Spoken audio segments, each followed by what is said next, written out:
Hi et Hutch, Silas, Code Quantum, À suivre, et de loin. L'homme de nulle part, Cowboy Bebop, Great Teacher Onizuka. À suivre de loin. Battlestar Galactica, Lost, Doctor Who, À suivre de loin. Peaky Blinders, Rick et Morty. Brooklyn Nine-Nine, à suivre de loin. BoJack Horseman. au service de la France. The Good Place. à suivre de loin. Godless, The Handmaid's Tale. Devilman Crybaby. à suivre de loin.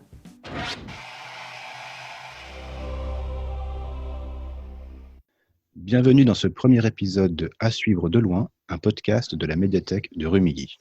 À suivre, c'est un groupe de sériphiles qui se retrouvent tous les mois à la médiathèque du Quai des Arts à Rumilly. Cette année, c'était la 7e saison de ces rencontres et, si l'épidémie de Covid-19 nous a contraints à suspendre ces rendez-vous, elle ne nous a heureusement pas empêchés de continuer à regarder des séries. D'où l'idée de ce podcast, partager entre nous, mais surtout avec vous, les séries qui nous ont accompagnés ces derniers mois. 4 épisodes sont prévus et seront diffusés pendant l'été. Aujourd'hui, nous recevons Alexandre qui participe à suivre depuis le début. Bonjour Alexandre et merci d'avoir accepté cette invitation. Bienvenue dans ce premier épisode. Salut Stéphane. Pour te présenter, j'aimerais que tu nous parles des séries qui t'ont marqué, celles qui ont surtout jalonné ton parcours de sériephile. Moi, mon parcours de sériephile, ça a commencé il y a super longtemps. Quand j'étais gamin, il y avait le samedi après-midi des séries comme Starsky et Hutch, comme Magnum, comme des vieilleries comme ça, mais que je regardais avec grand plaisir. Et puis, il y a eu un tournant quand j'ai eu une vingtaine d'années. C'était la fin des années 90. Et à cette époque-là, moi, j'étais un grand fan de la soirée du samedi soir avec X-Files aux frontières du réel. Et j'ai suivi, alors je me suis calmé sur la fin, sur les toutes dernières saisons, mais j'ai été très assidu pendant au moins 6, 7, 8 saisons de cette série-là. En parallèle à ça, j'avais un copain qui nous a fait découvrir Twin Peaks. À l'époque, il venait nous voir régulièrement avec des cassettes VHS. On regardait un épisode et puis il repartait. Et c'était absolument pas possible de voir plus d'un épisode à la fois. Donc on a vu les 2 premières saisons de Twin Peaks comme ça en VHS. Et puis plus récemment, en particulier grâce à la médiathèque de Rumilly, j'ai adoré une série qui s'appelle Trémé sur les suites de Katrina à la Nouvelle-Orléans. Et c'est vraiment une série que j'ai adorée. Je suis aussi un grand fan de Doctor Who, version 2005 et suivante. J'ai adoré les saisons avec David Tennant et Matt Smith. Et dans les petites dernières vues, il y a moins de temps que tout ça, une série qui m'a beaucoup marqué, 13 Reasons Why. Les 2 premières saisons, j'ai pas vu les saisons 3 et 4, mais les 2 premières saisons, ça a été aussi un choc, cette série-là. C'est bien varié, ça couvre tout un pan de la pop culture depuis un paquet d'années. Depuis 20 ans, là. Ouais. Je pense que la soirée du samedi, ça a marqué beaucoup de monde, toute une génération. Entre X-Files, Buffy bah, aussi, c'était... Alors, Buffy, j'ai regardé moins, j'ai moins suivi ça. C'était avec un autre copain à l'époque. On habitait en région parisienne. On faisait partie d'une association qui s'appelle Présence d'Esprit, qui était organisée par... au départ, ça avait été créé par la directrice de collection de Présence du Futur chez De Noël. Et ça rassemblait des fans de science-fiction et de fantasy. Et il y avait un autre membre qui ont participé, je participais à des ateliers d'écriture qui s'appelle Christophe. Et lui, c'est un grand fan de Buffy et il nous a fait découvrir Buffy, il nous a fait découvrir l'art du thé. Donc on allait chez lui, on regardait pareil, un épisode de Buffy sur VHS. Mais il y avait 4 ou 5 théières avec des thés différents sur la petite table du salon qu'on dégustait en regardant les épisodes et c'est d'excellents souvenirs aussi. Si tu veux te replonger dedans, si tu as le courage de te faire cette saison, c'est une série qui a plutôt bien vieilli. Le message est toujours aussi fort et J'ai vu des épisodes pendant le confinement, ça passait sur je sais pas quelle chaîne de la TNT. Donc j'ai vu un épisode en particulier où Buffy décide de participer au concours pour devenir la reine de la promo et ils se font kidnapper. Et oui, c'était sympa et rafraîchissant et éventuellement c'est un truc que je vais revoir. Ouais. Enfin, ou voir en l'occurrence, parce que je suis loin d'avoir vu toutes les saisons, tous les épisodes. c'est à voir, c'est encore à conseiller, encore à partager. Il y a un reboot qui est prévu. Ils vont continuer d'explorer l'univers, donc on verra ce que ça pourra donner. Ouais, là, faut attendre de voir parce que aussi bien ça peut être super, autant les reboots. Et moi, je regarde ça avec circonspection, quoi. Ceci dit, je parlais de Doctor Who tout à l'heure, c'est clairement, je sais pas si c'est un reboot ou c'est une suite. Et dans les autres séries que j'ai adorées et que j'ai découvert via la médiathèque, il y a Battlestar Galactica, où la version de 77, elle est ce qu'elle est. Mais le reboot qui a eu lieu au début des années 2000, je crois, il est vraiment, vraiment bien. Tu pourras à nouveau t'y remettre parce qu'il y a un nouveau projet qui est dans les tuyaux. Un reboot du reboot. Alors, j'ai commencé à écouter un podcast qui s'appelle Galactifrac. Ouais, j'ai vu passer ça sur Twitter. Voilà, qui parle évidemment de Battlestar Galactica. Et un des épisodes parle justement de ce projet-là. Ça sera lancé par le showrunner de Mr. Robot. D'accord. Sam Esmail. Il veut lancer une nouvelle histoire dans le même univers. Je regarderai avec une curiosité bienveillante les premiers épisodes. Mais après, on attend beaucoup, du coup, le risque de déception est énorme, quoi. La barre est très haute. C'est ça.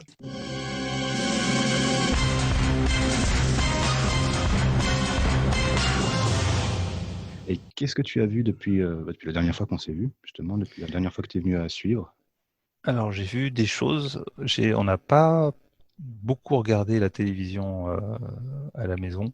Moi, j'ai continué de travailler en télétravail et j'avoue que le soir, j'étais souvent trop fatigué pour aller regarder des séries. Et puis, on a jardiné aussi un petit peu et ça a pas mal occupé. Mais on a regardé des choses. Alors, par ordre chronologique inverse, la toute dernière série qu'on a regardée, c'est Secret Médical, Trust Me en VO, qui est passé sur Arte il y a 1 ou 2 semaines. C'est une mini-série de la BBC en 4 épisodes avec Jodie Whittaker, donc l'actuel docteur de Doctor Who. Et je pense que le Trust Me dans le titre est clairement une référence au docteur. Série médicale, doublée d'une petite bluette sympathique. Le personnage de Jodie Whittaker est infirmière en chef dans un service d'urgence dans le Yorkshire, dans le nord d'Angleterre. Et puis, elle est en bisbille avec le NHS. Par manque de moyens, il y a des patients qui sont maltraités, il y a des patients qui meurent et l'institution couvre ça. Et elle a envie de dénoncer, mais elle se fait assez vite remettre à sa place et globalement, elle est mise à pied. En parallèle de ça, elle a une copine qui, elle, est médecin urgentiste dans le même service, qui décide de changer complètement sa vie et de partir vivre en Nouvelle-Zélande avec son futur mari. Et le soir du départ, Jodie Whittaker décide de récupérer tous les diplômes de sa copine et de voler l'identité et de se faire passer pour médecin. Et du coup, elle se barre du Yorkshire, elle va en Écosse, elle postule et ensuite elle s'installe comme toubib dans un hôpital en Écosse. J'en dis pas plus.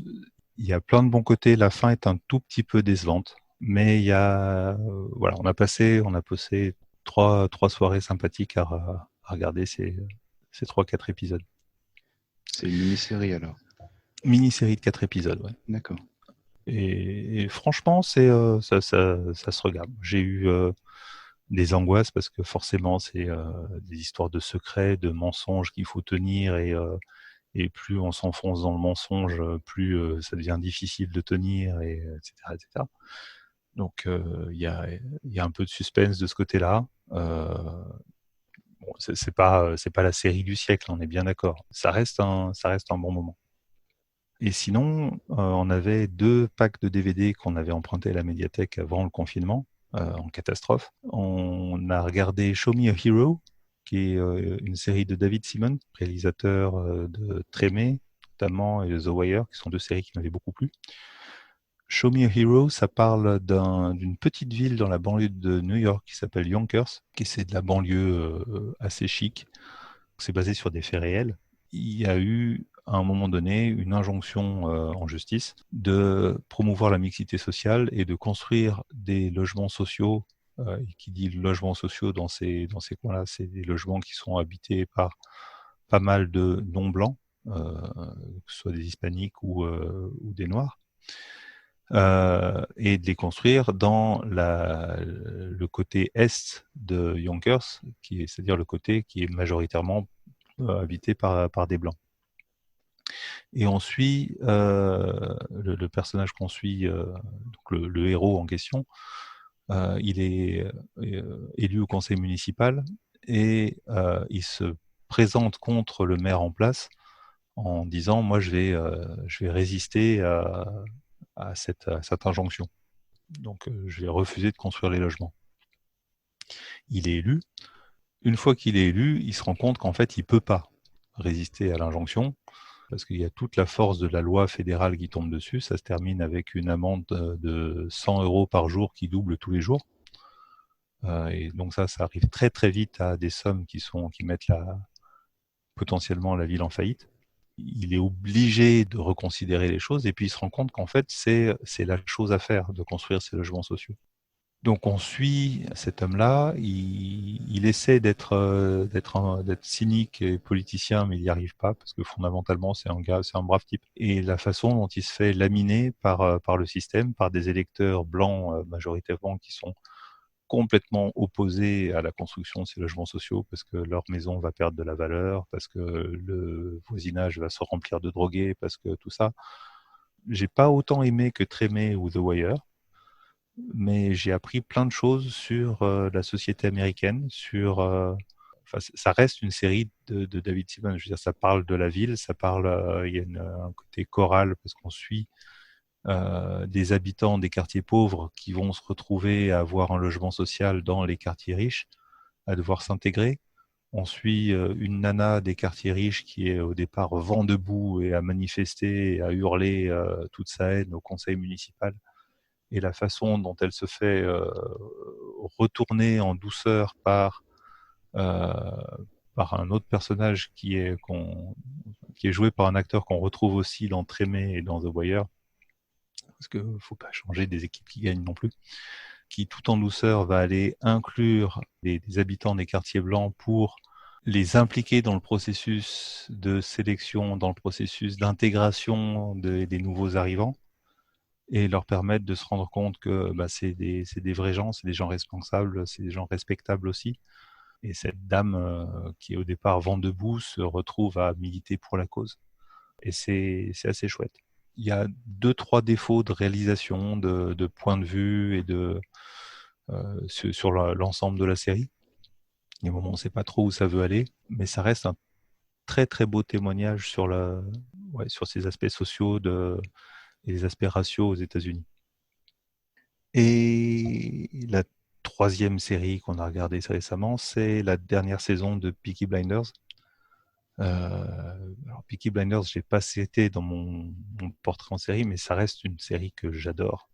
L'histoire est chouette, mais surtout la photographie est à tomber par terre. La musique, la bande son qui est en décalage, c'est une bande son moderne des années, avec guitare électrique et rock blues à fond, alors que ça se passe dans l'Angleterre des années 20 et 30. Ça crée un contraste qui est assez savoureux.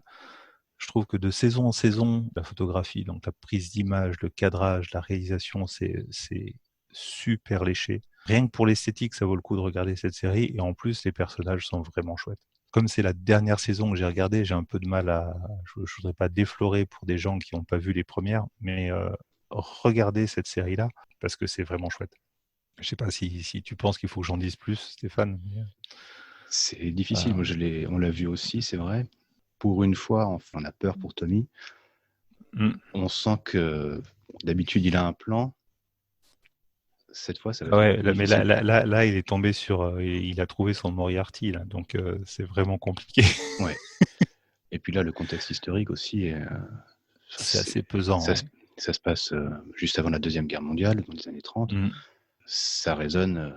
Et ça rappelle qu'il y a eu un parti fasciste en Angleterre, qui a été un parti très fort. Je veux dire, de mémoire, il y a eu pendant assez longtemps, c'était pas du tout clair qu'il allait pas y avoir une alliance entre les Anglais et les Allemands à la fin des années 30. Pareil, dans les choses qui étaient fabuleuses, c'est ce cousin d'Amérique là qui arrive, qui est habillé tout le long à la mode américaine, avec sa veste croisée et tout ça. Et les costumes sont beaux aussi, quoi. Ouais. Non, c'est esthétiquement, c'est un vrai plaisir à regarder. Et puis il y a vraiment des moments où on a peur, quoi. La scène où il retrouve son épouvantail et il découvre qu'il y a des mines tout autour. J'ai flippé, quoi. Oui, ça, J'ai c'était flippé. en début de saison, oui, c'était Oui. un bon moment de tension. Et on se dit que s'il y a du dommage collatéral, là, on le tient plus, quoi. Non. Et puis, même si on peut supposer que le personnage principal, on n'est pas dans Game of Thrones, on va le revoir encore souvent. Ah bah ça fait un moment qu'il s'en tire quand même. Voilà, il a quand même beaucoup de chance. Il est bien entouré aussi.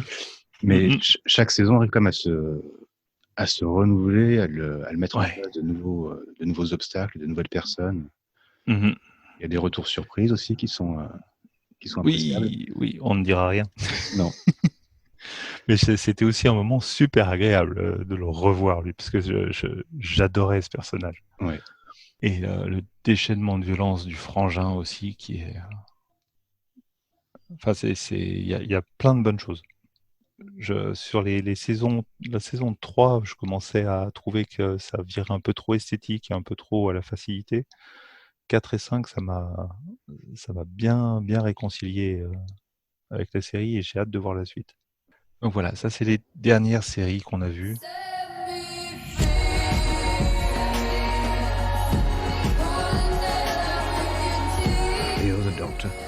Yeah. On avait emprunté aussi The Office. Ouais. Oui, on a vraiment pas accroché, ni Nadège ni moi. Le personnage principal est, enfin, il est trop, il est insupportable. Donc on a arrêté après 3-4 épisodes. Peut-être qu'il faudrait s'accrocher, mais là on regardait pas beaucoup la télé. Il faudrait passer les 2 premiers, au moins la première saison, et après tu le sens qu'il évolue. Humainement, il évolue énormément. Et étonnamment, il reste pas jusqu'à la fin de la série. Les 2 dernières saisons se font sans lui. Ça tient encore même sans lui, avec le reste du casting. Les personnages secondaires aussi sont mis en avant régulièrement. Tous ceux que tu vois en arrière-plan, tu sens qu'il y a des histoires derrière, des sous-entendus et une continuité aussi dans les petites anecdotes qui donnent vraiment beaucoup de matière. Mais je suis d'accord, les 2 premières saisons sont difficiles. Mais moi, c'était au-delà de mes forces. Je veux dire, un environnement de bureau comme ça, je démissionne. Et là, du coup, j'ai arrêté. J'ai éjecté le DVD et j'ai arrêté. Mais un tel enfoiré, pour pas dire autre chose,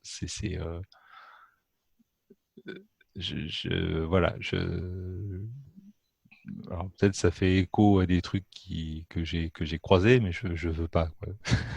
Moi, ça me détend pas. Je me suis forcé vraiment à aller au-delà. Bon, peut-être plus tard. Voilà, à l'occasion. It's Halloween. That is really, really good timing. Et dans ce qui va arriver bientôt, dans les séries qui vont arriver à la rentrée ou d'ici là, il y a des choses que tu as envie de voir en ce moment? En fait, il y a des choses que je sais qui sont sorties, mais que j'ai pas encore eu le temps de voir.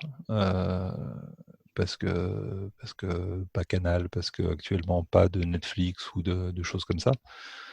Donc, dans les choses que j'ai vues qui allaient arriver à la médiathèque prochainement, il y a la dernière saison du Bureau des légendes, et ça j'attends avec impatience. Dans les séries que je suis et dont j'attends la suite, il y a Engrenage, série Canal. Et là, j'ai envie de savoir comment ça va se terminer, cette affaire-là. Ça fait, je sais pas depuis quand est-ce que ça a commencé Engrenage. Ça commence à faire une dizaine d'années. Là, j'ai une espèce de petite famille là avec les personnages de cette série-là et les développements de la dernière saison qu'on a regardé. Ouais, ça s'arrêtait un peu raide. J'ai envie de savoir comment ça se termine. Donc ça, c'est une grosse attente là-dessus. Et dans les séries en retard que j'ai pas eu l'occasion de regarder, mais ça c'est parce que je suis un fan de Neil Gaiman et de Terry Pratchett. Il y a Good Omens que j'ai très très envie de voir. Ça c'était le seul livre qu'ils ont écrit ensemble.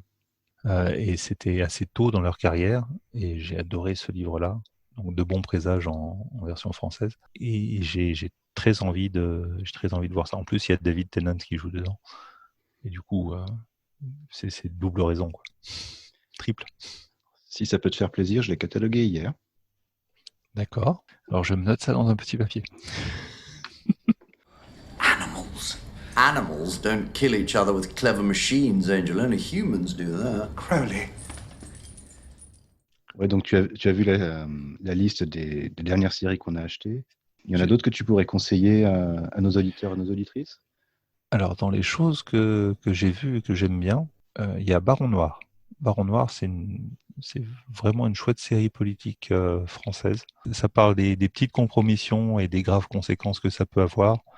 Ça parle de la conquête du pouvoir, du rapport entre la conquête d'une ville de province à la mairie, et puis récupérer des responsabilités nationales, présidentielles, ministérielles et des choses comme ça. Ça parle aussi de la gauche et des valeurs et du socialisme et des différents courants qu'il y a dans le socialisme. C'est vraiment une série que j'ai adorée, Baron Noir. C'est une nouvelle saison que vous avez, ou c'est la... C'est la 3e saison qu'on va avoir. Ouais. 3e saison. Ouais. Mais je pense ça, c'est une série que je peux revoir, par exemple. Et je pense que la revoir, ça permet de voir des choses qu'on n'a pas vues la première fois. Parce que c'est quand même un univers super riche, et c'est vraiment bien. Dans les nouveautés que j'ai vues arriver, il y a Occupied. Je l'avais regardé quand ça avait été diffusé sur Arte. C'est une dystopie, ou un monde où la Norvège a découvert un moyen de faire de l'énergie nucléaire propre, et du coup ils coupent leur exploitation de ressources fossiles, donc le gaz de la mer du Nord et le pétrole de la mer du Nord. Et là, il y a toute l'Europe qui leur tombe sur le dos en disant « mais vous pouvez pas faire ça », parce que évidemment l'Europe dépend en grande partie des exportations de la Norvège là-dessus. Et en sous-main, les États européens mandatent la Russie pour aller envahir la Norvège et remettre en route les usines et les plateformes offshore.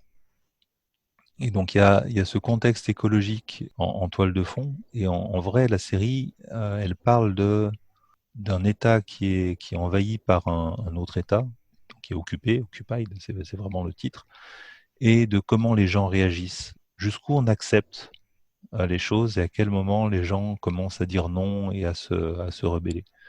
Et on suit plein de personnages qui ont leur seuil de tolérance qui est différent et qui réagissent différemment. Avec Nadège, mon épouse, on a longuement débattu après avoir regardé les épisodes de cette série en mode « mais qu'est-ce que tu penses que tu ferais, toi ?» Alors c'est une discussion qui reste très très théorique, et j'espère qu'on n'aura jamais à se poser pour de vrai ces questions-là, mais ça fait vachement réfléchir. Donc si vous n'avez pas vu Occupied, regardez, il y a 2 saisons à ma connaissance. Il y aura une 3e saison, ouais. D'accord. Et c'est vraiment une très très belle série. Et puis dans les recommandations, si vous n'avez pas vu Le Bureau des légendes, c'est une magnifique série française aussi. Ça fait partie des séries que j'ai très envie de voir, mais le manque de temps fait que c'est toujours reporté. Je suis désolé, je te bassine avec à chaque fois qu'on en parle, mais c'est vraiment, vraiment, vraiment, vraiment bien. Plus on avance dans la série, meilleur c'est. Et l'arrivée de Mathieu Amalric, c'est waouh. Ok. Il a un personnage de tordu, comme seuls les services secrets peuvent en construire. C'est un tordu parano, et il est grandiose dans ce rôle-là de mec retors et manipulateur et tout ça. Je spoile rien en disant ça. Ne divulgage pas, monsieur. Bah, côté espionnage, là, je suis en train de regarder, je suis dans la 3e saison de The Americans. Oui. C'est une série qui est récente. La 6e saison dernière a été diffusée il n'y a pas très longtemps. Ça se passe au début des années 80, entre les États-Unis et la Russie, surtout aux États-Unis, à Washington. On apprend en fait que l'URSS, le KGB, a envoyé des agents secrets sur le sol américain intégrés à la vie américaine. C'est-à-dire qu'ils ils ont été envoyés dans les années 60. Là, on suit un couple qui ne se connaissait pas avant d'arriver ou très peu avant d'arriver sur le territoire américain. Et ils sont forcés à se marier, à avoir des enfants, à construire une vie comme ça, voilà, dans une banlieue de Washington, tout ce qu'il y a de plus normal, mais à exécuter les ordres du KGB. C'est-à-dire aller récupérer des renseignements, aller se débarrasser d'un témoin gênant, ce genre de choses. Tout. La série commence avec l'emménagement d'un nouveau voisin. Quand ils vont leur apporter les cookies pour leur souhaiter la bienvenue, comme toute bonne famille américaine, ils apprennent que le mari travaille au FBI, au service du contre-espionnage. Tadadam. Et forcément, la première question, c'est pourquoi est-ce qu'ils sont là? Est-ce qu'on est grillé? Chaque saison apporte une nouvelle trame, un nouvel arc. C'est bien reconstitué, tu vois bien l'Amérique de l'époque. Et tu navigues comme ça entre les différents services secrets. Tu vois aussi ce qui se passe dans l'ambassade russe à Washington. C'est super intéressant. Et la 3e saison, là, on se concentre sur les enfants de ce couple aussi. On parle beaucoup des enfants de ce couple. Les enfants ne sont pas au courant de ce que font leurs parents. Évidemment non. Évidemment non. Et voilà. Ils ont grandi en Amérique. Ils ont grandi en Amérique. Ils sont formatés américains, j'imagine. Ils sont formatés américains, oui. Et on suit autant la grande histoire, l'histoire un peu souterraine entre les services d'espionnage, et l'histoire de ce couple qui ont appris à vivre, à travailler ensemble. Et ça, c'est une grande partie de la série. C'est extrêmement intéressant. C'est pas spectaculaire. Il n'y a pas de débauche d'effets spéciaux, de fusillade, de trucs comme ça. Il y en a. Mais ça reste quand même à niveau humain et c'est très bien. Cool. J'attends la suite avec grande impatience. Je me note ça dans un coin. Il y a des ça sera disponible à la médiathèque? Il y a des chances que ça soit disponible dans un avenir relativement proche. Et si on est sur des séries d'espionnage, je pense qu'il faut mentionner Au service de la France, même si ça ne fait pas partie des nouveautés de la médiathèque, parce que ça reste une très très bonne série d'espionnage. Et les statistiques le prouvent. Elle est très bien. J'en ai parlé au bureau, j'ai pas mal de collègues qui l'ont vu, et ça devient aussi mythique que La Cité de la Peur. Au service de la France, ça reste un monument. Pour les gens qui ne connaissent pas, c'est exactement à mi-chemin entre Le Bureau des légendes et OSS 117. Ça résume bien, oui. Beaucoup de séries à regarder, beaucoup de séries encore à voir. Qui a choisi le nom de code? C'est moi. Snoopy. Vous prenez nos collègues du Mossad pour des rigolos? Pas du tout. Normalement, maintenant, c'est l'invité précédent qui devrait te poser une question, mais comme tu es le premier, bah, c'est moi qui m'y colle. Je pensais y couper en choisissant un créneau au tout début. Non, non. Non. On coupe à rien ici. On ne coupe pas, monsieur. Est-ce qu'il y a une série terminée pour laquelle tu aimerais voir une suite ou un reboot, une nouvelle version? C'est compliqué. J'ai répondu quoi tout à l'heure? T'étais pas très chaud. Enfin, t'étais. Non, je suis pas très chaud. En fait, j'ai vu des films tirés de vieilles séries, le Starsky Hutch ou des choses comme ça. Et sur des vieilles séries, je suis même pas sûr que ça supporte parce qu'il y a tout le poids du souvenir, des choses comme ça qui font que je serais probablement déçu par le résultat. Battlestar Galactica, c'est un truc un petit peu particulier.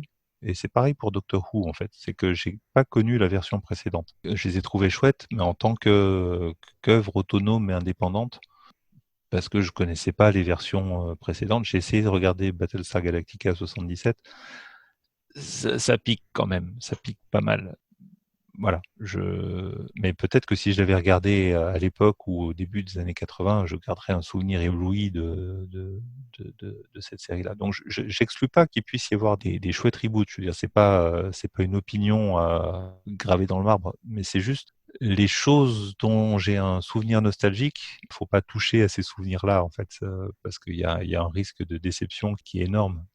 Donc, a priori, non. Là, comme ça, à chaud, il n'y a pas de vieux trucs que j'aimerais voir revenir. il y a aussi un phénomène qui fait que sur les séries vieille école, c'était souvent un épisode avec une histoire et puis ça se termine.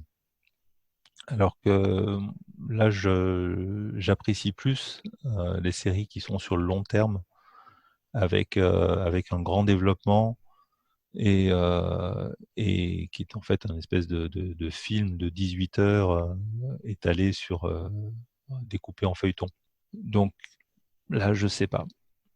Après, il y a des séries que j'ai adorées et qui ont été coupées, pour lesquelles j'ai regretté qu'il n'y ait pas eu la suite qui m'avait été promise.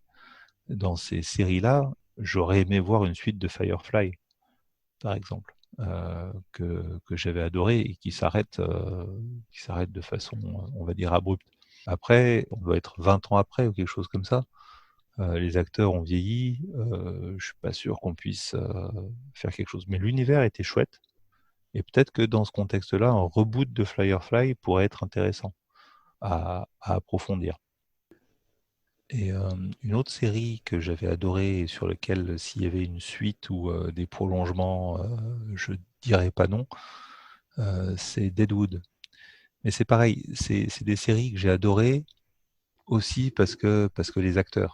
Et du coup, faire un reboot 20 ans après avec d'autres acteurs, on va se retrouver avec un western ou avec une ressucée bizarre. Et du coup, je suis pas sûr.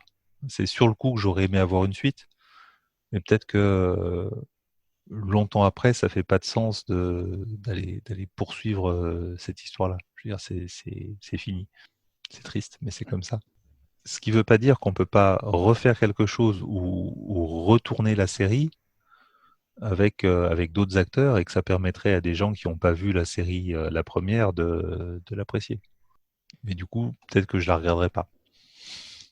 C'est un peu différent avec Doctor Who, où le principe de la série, c'est que les acteurs se renouvellent. Et le personnage qui se régénère, ça c'est une trouvaille assez géniale pour faire une série qui dure dans le temps. Mais après, faut aussi attendre suffisamment longtemps. Battlestar Galactica, ça a mis plus de 20 ans avant de revenir. Donc c'est une génération plus tard. C'est complètement un autre public. Après, peut-être que s'il y a des préquels de Game of Thrones, je regarderai. Ça, c'est pas à exclure.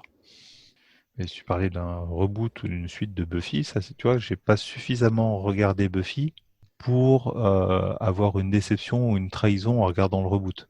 Donc ça aussi, c'est un truc que éventuellement je pourrais regarder. So say we all. So say we all. So say we all. So say we all. So say we all. So say we all.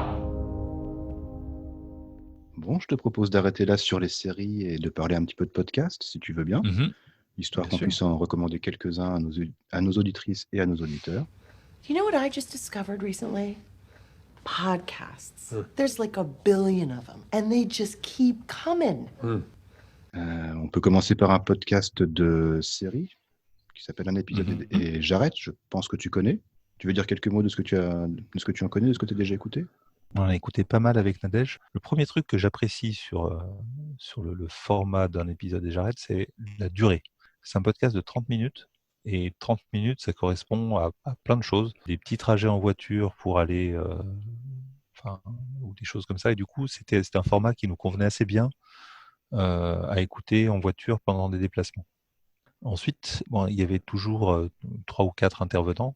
Et le truc que j'apprécie dans ce podcast, c'est la préparation de l'émission avec une espèce une animation tournante d'un épisode à l'autre. C'est pas systématiquement le même qui anime et qui pose des questions. On sentait que c'était préparé, contrairement à beaucoup de podcasts un peu plus amateurs qui parlent de séries.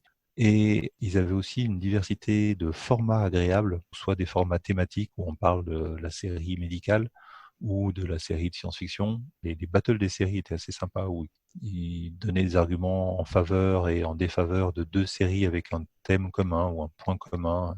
Et puis à la fin, on vote pour savoir laquelle est la meilleure de ces 2 séries. Et ça donnait des épisodes assez dynamiques et très très agréables à suivre.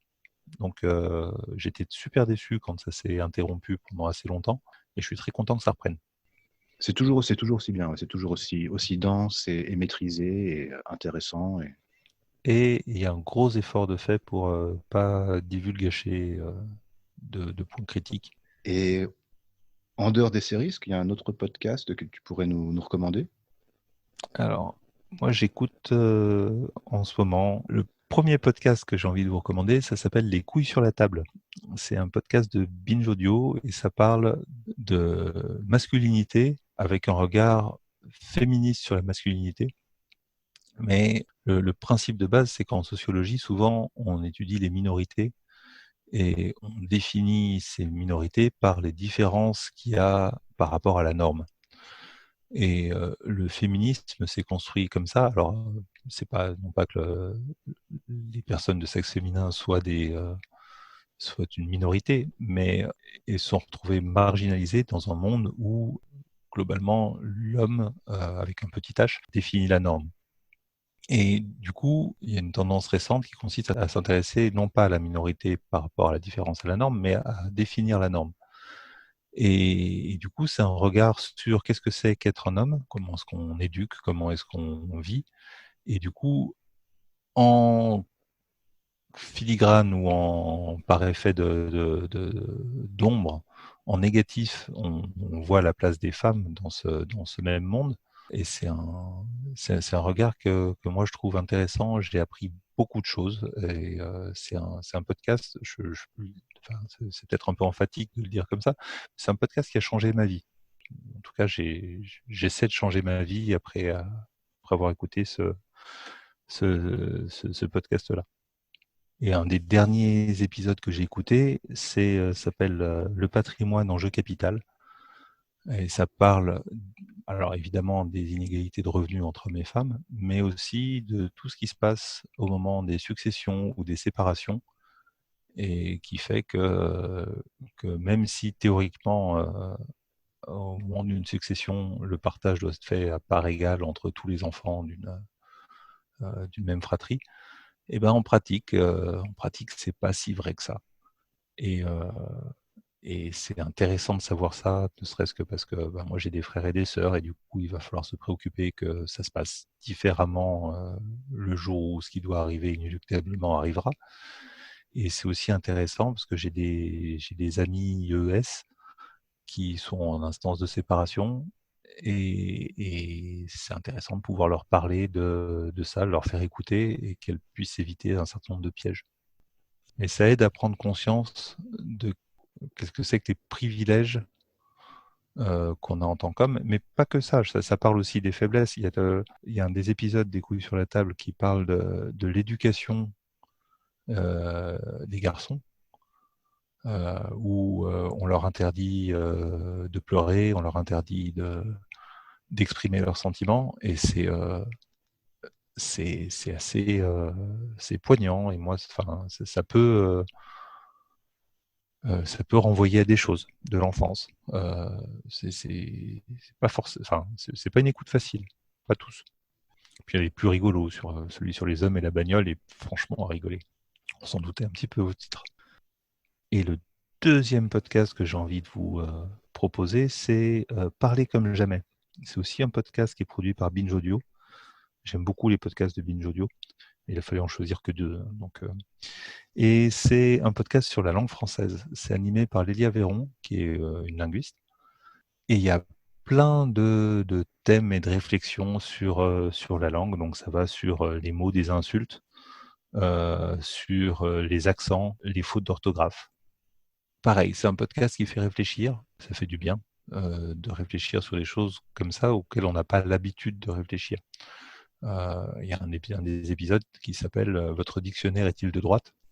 C'est une question intéressante à se poser. Est-ce que les choix qui sont faits quand on écrit une définition dans le dictionnaire, est-ce que c'est neutre, un dictionnaire? La réponse c'est a priori pas tant que ça en fait. Et pourquoi et comment, et c'est vachement bien expliqué.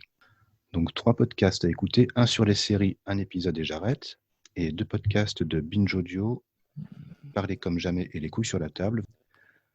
Bien, on s'est dit beaucoup de choses, on va essayer de résumer ça très rapidement.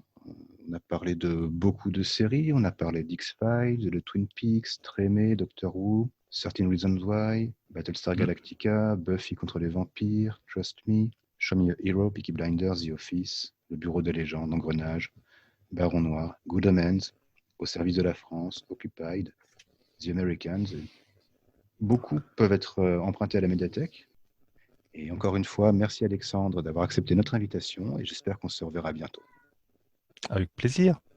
Cet entretien a été réalisé à distance le 19 juin 2020 par Stéphane, responsable de l'espace Images et Son. Écoutez cet épisode et tous les podcasts sur le site de la médiathèque de Rumilly ou avec n'importe quelle application de podcast. Et si, comme Alexandre, vous voulez rejoindre le groupe À Suivre, vous trouverez toutes les informations nécessaires, notamment les dates des prochaines rencontres, sur le site de la médiathèque.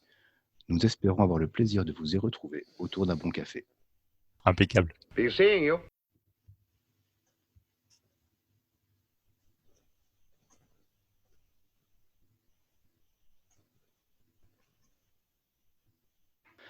C'est merveilleux la médiathèque de Rumilly. Je trouve. Chut, c'est une bibliothèque. Il n'y a personne en ce moment, on a le droit de faire du bruit. Ouais, du métal. Un des charmes de Buffy, c'était quand même les masques en latex. Quoi. Ah, mais le latex, c'est fantastique, oui. Tu me prends de court là. C'était pas dans le conducteur. On est en code taupe. Toutes les procédures de sécurité sont doublées. Non. Désolé. Désolé. Bon, tout ça, ce sera coupé, évidemment.